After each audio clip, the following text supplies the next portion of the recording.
Assalamualaikum warahmatullahi wabarakatuh. Tabi pun. Ya pun. Halo pemirsa, jumpa lagi dengan saya Anissa, tentunya tetap dalam program Inspirasi Pagi TV One. Dan pemirsa, kali ini kita akan mengupas tuntas mengenai topik yang sangat penting bagi masyarakat maupun bangsa kita ke depannya, yakni peran Komisi 2 DPRD Kota Metro dalam mengawal dan mengawasi program makan bergizi gratis yang ada di Kota Metro. Dan tentunya pemirsa, saya tidak sendiri, saya sudah ditemani oleh anggota Komisi 2 DPRD Kota Metro, yakni Bapak Efril Hadi. SEMKes, betul ya Bapak? Ya, siap. Assalamualaikum Bapak. Waalaikumsalam. Bagaimana kabarnya Bapak? Alhamdulillah sehat. Sehat ya Bapak. Untuk aktivitasnya sendiri gimana Pak? Jelas padat ya Pak ya? Lumayan cukup padat. Alhamdulillah, mudah-mudahan selalu diberikan kesehatan untuk melanjutkan segala aktivitasnya Amin, ya Pak. amin. Oke Bapak, boleh kita masuk ke segmen yang pertama ya Bapak? Bapak berbicara soal Komisi 2 DPRD Kota Metro Pak. Komisi ini berhubungan erat dengan bidang kesehatan. Nah sejauh ini bagaimana kita melihat program makan bergizi gratis? Apakah sangat bermanfaat Pak? Baik, terima kasih pemirsa TV One tentunya. Alhamdulillah saya diberikan kesempatan untuk menjadi narasumber pada hari ini ya terkait dengan MBG dan tugas kita selaku anggota DPRD Komisi 2. Kebetulan Komisi 2 ini adalah membidangi salah satu kesehatan. Jadi saya pikir ini sangat erat hubungannya dengan tugas dan fungsi kita selaku anggota DPRD Kota Metro. Ya mungkin dari sisi pengawasan terhadap program MBG itu sendiri. Nah sejauh yang kita lihat untuk Kota Metro terutama kita melihat program ini sangat bagus, sangat baik. Walaupun ada beberapa yang perlu kita perbaiki atau kita evaluasi supaya ke depan bisa lebih baik lagi. Komisi 2 sendiri itu kan sangat vital dalam pengawasan MBG di Kota Metro yang Bapak sebutkan tadi. Nah, apalagi dengan kejadian maraknya siswa keracunan setelah mengkonsumsi dari makan bergizi gratis tersebut. Nah, menurut Bapak, menurut pemikiran Bapak, apa yang salah dalam program ini sebenarnya, Pak? Ya baik, terima kasih. Jadi terkait program MBG, terutama yang sudah dilaksanakan oleh Kota Metro, seperti yang saya sampaikan tadi, mungkin perlu kita melakukan beberapa evaluasi tujuannya untuk melakukan perbaikan. Jadi selama ini, karena tujuan atau esensi utama dari program MBG ini yang diterapkan oleh pemerintah, tentunya kita menyiapkan generasi-generasi muda nanti ke depan, apalagi kita mempunyai suatu program atau cita-cita generasi emas Indonesia ya cemerlang di tahun 2045. Nah kalau kita lihat program MBG yang di Kota Metro sudah berjalan cukup baik, cukup bagus, karena untuk Kota Metro itu kalau tidak salah itu ada sekitar 21 SPPG gitu. Jadi selama ini program ini belajar, terutama berjalan di Kota Metro, kita lihat tidak ada kendala yang sangat fatal atau sangat perlu kita evaluasi dari segera, gitu. Tetapi kita melihat ya ada beberapa perlu dilakukan evaluasi seperti pemenuhan gizi, standar sanitasi dan lain-lain. Baik Bapak, sejauh ini Pak, tingkat kepuasan masyarakat terkait program makan bergizi gratis ini, jika menurut pandangan Bapak selaku anggota DPRD itu seperti apa Pak? Ya kalau kita lihat dari cakupan Kota Metro ya saya pikir sangat bermanfaat dan itu mulai dirasakan oleh terutama oleh siswa-siswa yang sudah mendapatkan MBG tersebut gitu kan. Karena kita tahu program ini di Kota Metro dilakukan secara bertahap gitu kan. Karena tahap pertama dilakukan atau dilaksanakan oleh beberapa sekolah. Tapi sekarang ya sudah hampir sekolah di Kota Metro terutama di jauh-jauh itu lebih sudah dilakukan gitu kan, sudah dilakukan atau dilaksanakan program MBG ini gitu kan. Walaupun ya sekali lagi ada beberapa masukan dari masyarakat terkait dengan kebersihan gitu kan, menu makanannya apakah itu sudah memenuhi standar gizi gitu kan yang sudah ditetapkan atau menjadi SOP dari MBG tersebut atau Badan Gizi Nasional gitu kan. Atau ada beberapa ya kejadian ya seperti keracunan, tapi kalau untuk Kota Metro walaupun ada tapi itu masih kita minim untuk kejadian-kejadian keracunan. Alhamdulillah. Bapak, menurut Bapak bagaimana mengedukasi tentang pentingnya program makan bergizi gratis ini untuk pemenuhan gizi masyarakat, Pak? Ya, saya pikir ini banyak instansi yang harus ikut andil di dalam mensosialisasikan dan menyampaikan kepada masyarakat bahwa program ini sangat baik, gitu kan. Ya, tentunya dari Satgas Badan Gizi Nasional sendiri itu harus proaktif ke masyarakat, terus juga dari stakeholder yang lain juga harus membantu memberikan pemahaman bahwa program MBG ini sebetulnya tujuannya atau esensinya itu sangat baik, gitu kan. Ya, karena itu tadi yang seperti saya bilang, yang pertama tujuannya ya kita harus mencegah stunting, meningkatkan kesehatan bayi dan ibu, terutama untuk ibu hamil dan lain-lain. Nah, itu yang perlu disosialisasikan kepada masyarakat. Jadi kalau kaitannya dengan Komisi 2, yaitu mungkin stakeholder yang paling bertanggung jawab itu adalah Dinas Kesehatan. Begitu. Bapak, Komisi 2 ini kan mempunyai tupoksi urusan yang dapat dibilang itu bersentuhan langsung dengan masyarakat. Nah, apa saja Pak tanggung jawab secara umum yang diemban pada bidang tersebut, Bapak? Ya, Komisi 2 sebetulnya tanggung jawabnya sama dengan komisi yang lainnya. Tetapi karena kita Komisi 2 itu mempunyai mitra seperti Dinas Kesehatan, rumah sakit, ya terus keuangan daerah, Kesra, dan lain-lain.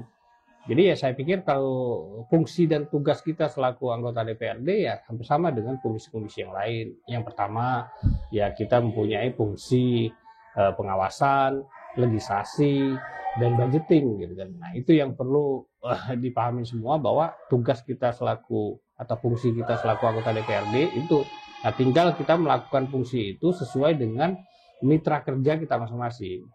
Contohnya kita selaku Komisi 2, ya kita bermitra dengan Dinas Kesehatan. Ya, kaitannya dengan program MBG ini ya memang sangat strategis di Komisi 2, gitu kan. Jadi kita memastikan bahwa kesehatan terhadap program MBG ini betul-betul tercapai sesuai dengan tujuan yang diharapkan. Bapak, sejauh ini Pak, bagaimana sih Pak sinergitas DPRD Metro khususnya Komisi 2 dengan sejumlah dinas, Pak? Ya, kalau kita lihat sekarang ya cukup baik ya sinerginya. Walaupun ya memang kita tidak bisa mengeneralisir semua OPD itu bisa berkomunikasi baik dengan DPRD, gitu. Tapi sejauh ini kalau untuk di Komisi 2 ya mitra-mitra kita yang ada di Komisi 2, contohnya Dinas Kesehatan, rumah sakit, termasuk di BPKAD, gitu kan. Ya, dan dinas-dinas yang lain itu cukup baik koordinasinya dengan kita, gitu.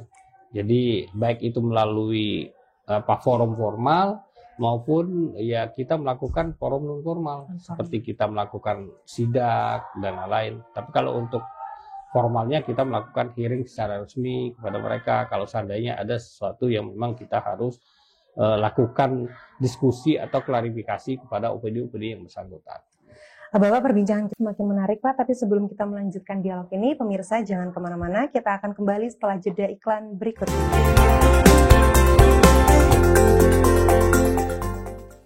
Halo pemirsa, jumpa lagi dengan saya Anissa dan tentunya tetap dalam program Inspirasi Pagi TV One.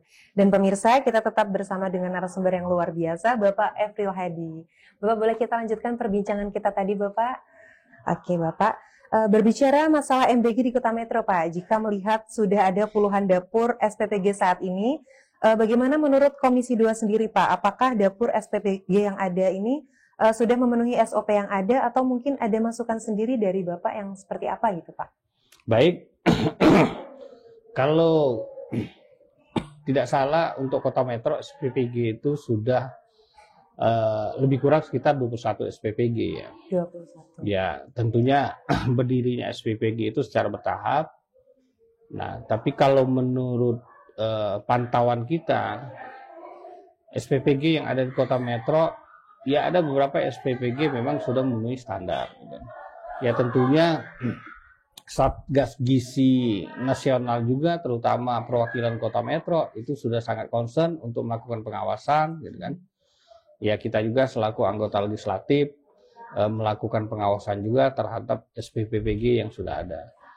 Jadi kalau kita lihat permasalahan-permasalahan yang ada terkait dengan SPPG di Kota Metro sebetulnya lebih banyak di administratif, gitu, seperti SOP yang belum terpenuhi, atau misalnya kan ada peralatan-peralatan di dalam SPPG itu yang harus dilengkapi tetapi belum dilengkapi, atau ada beberapa peralatan untuk menunjang SPPG itu yang belum memenuhi standar, gitu kan. Nah, itu mungkin pengawasan-pengawasan yang akan dilakukan oleh Satgas Gizi Nasional yang ada di Kota Metro, gitu kan. Termasuk kita selaku anggota DPRD. Jadi kalau kita lihat permasalahannya lebih banyak di bidang administratif dan juga ada ya terkait dengan aplikatif, gitu kan, atau pelaksanaan yang ada di lapangan yang harus diawasin terus supaya lebih baik ke depan.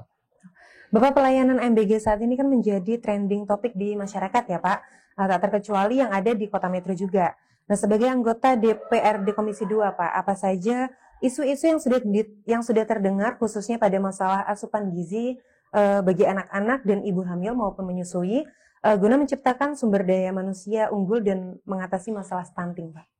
Ya, jadi ini salah satu problem bangsa sebetulnya, gitu kan, terkait dengan bagaimana kita menyiapkan generasi muda ke depan yang tangguh, generasi ke depan yang hebat, generasi ke depan yang tidak stunting, gitu kan.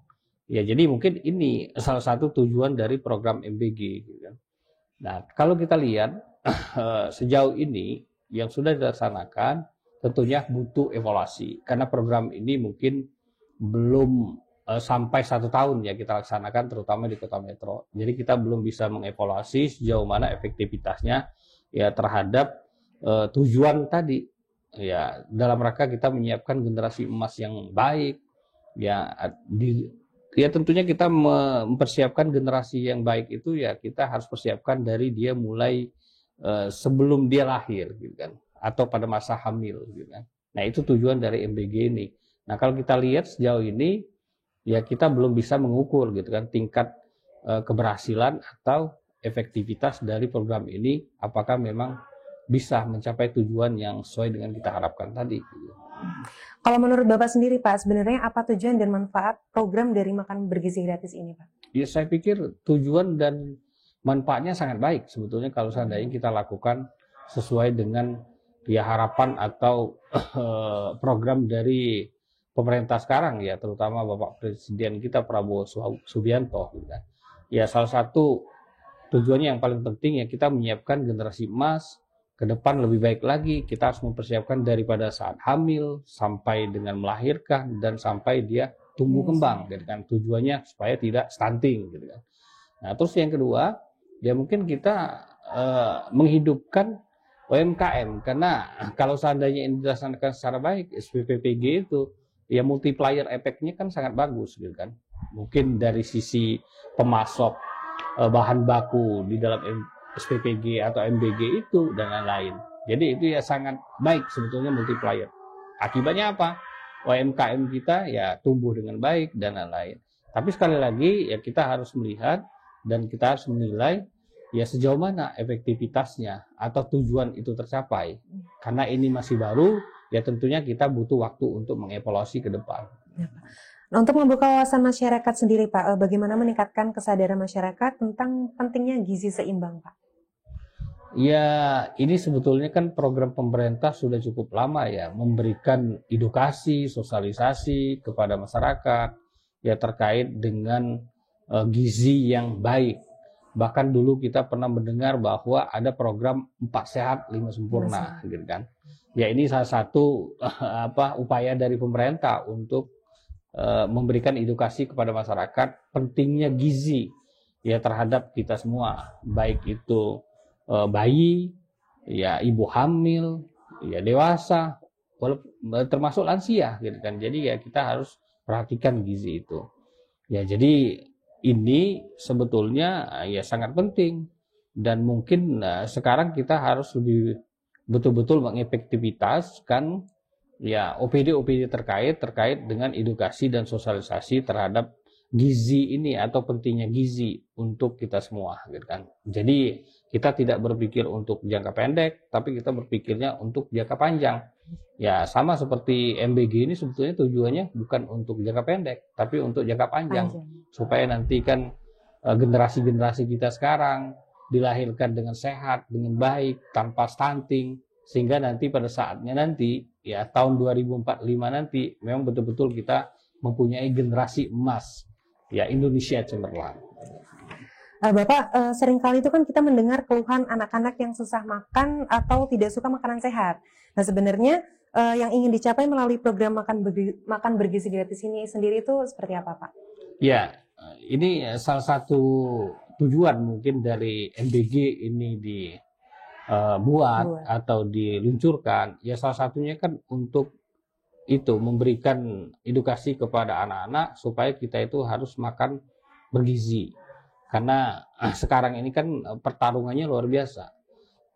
Kita juga disuguhkan oleh makanan-makanan yang siap saji, mungkin dari sisi kesehatan itu ada minusnya, gitu kan, atau ada tidak baiknya, gitu kan. Di satu sisi kita harus mensosialisasikan atau mengenalkan kepada anak-anak kita ya makanan yang baik, makanan yang bagus, gitu kan.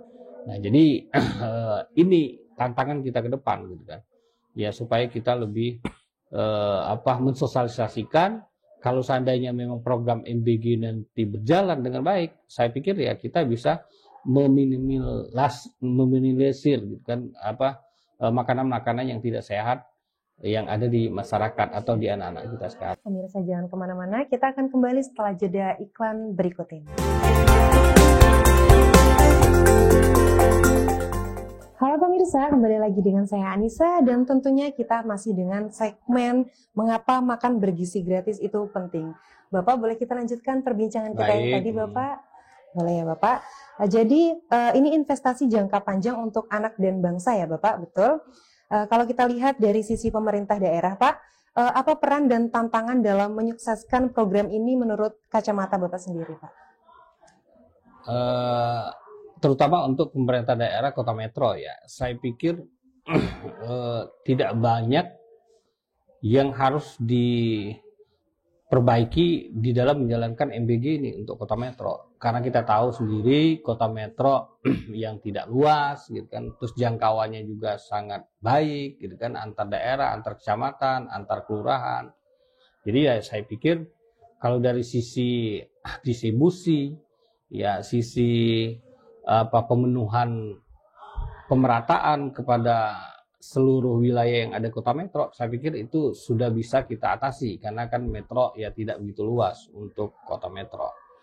Ya tapi mungkin ya tantangan atau yang harus diperbaikin atau peran dari kota metro itu dari sisi pengawasan. Karena ya kita harus memastikan betul bahwa program MBG ini memang betul-betul dari sisi kesehatannya, dari sisi kebersihannya, dari sisi hygiene-nya, gitu kan, itu memang betul-betul terpenuhi. Terus yang kedua, ya mungkin pengawasan terhadap SPPPG yang ada, gitu kan, bahwa ya SPPG yang ada di kota metro ini harus betul-betul ya dia sesuai dengan SOP yang sudah ditentukan, gitu kan, ya sesuai dengan SOP secara nasional supaya kita bisa memastikan bahwa ya dari sisi kesehatan, dari sisi kebersihan, ya dari sisi menu dan lain-lain itu bisa terpenuhi dengan baik. Bapak menyoal masih ada keluhan masyarakat dan ketakutan orang tua terkait MBG yang kurang maksimal. Nah, bagaimana Pak pengawasan kita terkait hal tersebut, Pak? Nah, itu tadi jadi ya peran dari pemerintah daerah mungkin termasuk legislatif atau DPRD itu harus meningkatkan pengawasan secara maksimal, gitu kan. Ya supaya kita memastikan bahwa SPPPG yang ada ya bisa memberikan makan bergizi sesuai dengan harapan, ya makan bergizi yang baik, yang memang betul-betul dari sisi semuanya itu bisa terjamin, dari sisi kebersihannya, dari sisi menunya, gitu kan, pemenuhan gizinya, maupun dari sisi yang lain-lainnya. Jadi ya saya pikir ya ini pengawasan dari kita yang memang paling utama, gitu kan. Jadi ya kita harus melakukan pengawasan secara berkelanjutan dan terus-menerus supaya memastikan itu bisa lebih baik dan memang sesuai dengan standar yang sudah ditetapkan. Bapak, apakah masalah-masalah tersebut sudah duduk bersama dengan Dinas Kesehatan? Kita selalu berkoordinasi dengan stakeholder terkait, gitu kan, terkait dengan MBG ini. Ya, salah satunya kita berkoordinasi dengan Dinas Kesehatan, badan gizinya yang ada di daerah, untuk memastikan bahwa memang betul-betul standar yang sudah ditetapkan itu lebih baik, gitu kan. Jadi selama ini kita sudah melakukan koordinasi, baik itu koordinasi secara formal maupun non formal. Kita melakukan koordinasi secara non formal, baik itu komunikasi secara per personal, gitu kan, dengan instansi terkait, itu sudah kita lakukan secara bersama-sama. Termasuk ada beberapa juga anggota komisi kita yang sudah turun ke lapangan untuk melihat sejauh mana ya SPPG yang ada itu memenuhi standar yang sudah ditetapkan atau standar yang sudah ada. Bapak, apa rencana ke depan Komisi 2 DPRD Kota Metro, Pak, khususnya untuk mengawasi program MBG di Kota Metro agar menjadi lebih baik, dan apa harapan Bapak untuk program MBG di Kota Metro ke depan, serta adakah pesan maupun saran yang ingin disampaikan, Pak? Selaku anggota legislatif atau anggota DPRD Kota Metro, ya mungkin komunikasi secara formal dengan instansi yang terkait, dengan Satgas Gizi, mungkin dengan SPPG yang sudah ada, mungkin dengan Dinas Kesehatan juga dari sisi pengawasannya, gitu kan. Nah, ini akan kita lakukan nanti terkait dengan diskusi-diskusi, gitu kan. Jadi kita juga pengen tahu mereka ada permasalahan apa, ada kendala apa, gitu kan. Ya mungkin itu nanti bisa kita berikan masukan kepada anggota DPRD provinsi atau anggota DPR RI yang terkait dengan partai politik kita yang ada di Komisi 2, gitu kan. Nah, jadi saya pikir anggota DPRD Kota Metro ya sangat concern terhadap ini, apalagi kalau ada kejadian-kejadian yang keracunan, gitu kan, atau ada kejadian-kejadian keracunan di sekolah, ya kita harus cepat dan harus tanggap menginvestigasi itu, kira-kira kendalanya apa, gitu kan, atau ini ada kesalahan di mana. Kita harus melakukan pengawasan dan mengevaluasi ya supaya ini program ini bisa tercapai dengan baik sesuai dengan tujuan yang diharapkan oleh pemerintah pusat dengan program ini. Betul-betul berdaya, UMKM yang ada bisa lebih hidup dengan adanya program MBG. Nah, terus anak-anak juga terpenuhi gizi-gizi sesuai dengan yang kita harapkan. Sehingga nanti ke depan kita memang betul-betul bisa mencapai ya di tahun 2045, ya Indonesia mempunyai generasi emas. Mudah-mudahan apa yang Bapak sampaikan dapat bermanfaat untuk kita semua, Amin. Terutama untuk masyarakat yang ada di Kota Metro ini ya Bapak. Dan pemirsa, saya Anissa dan kru yang bertugas pamit undur diri dan wassalamualaikum warahmatullahi wabarakatuh. Waalaikumsalam warahmatullahi wabarakatuh.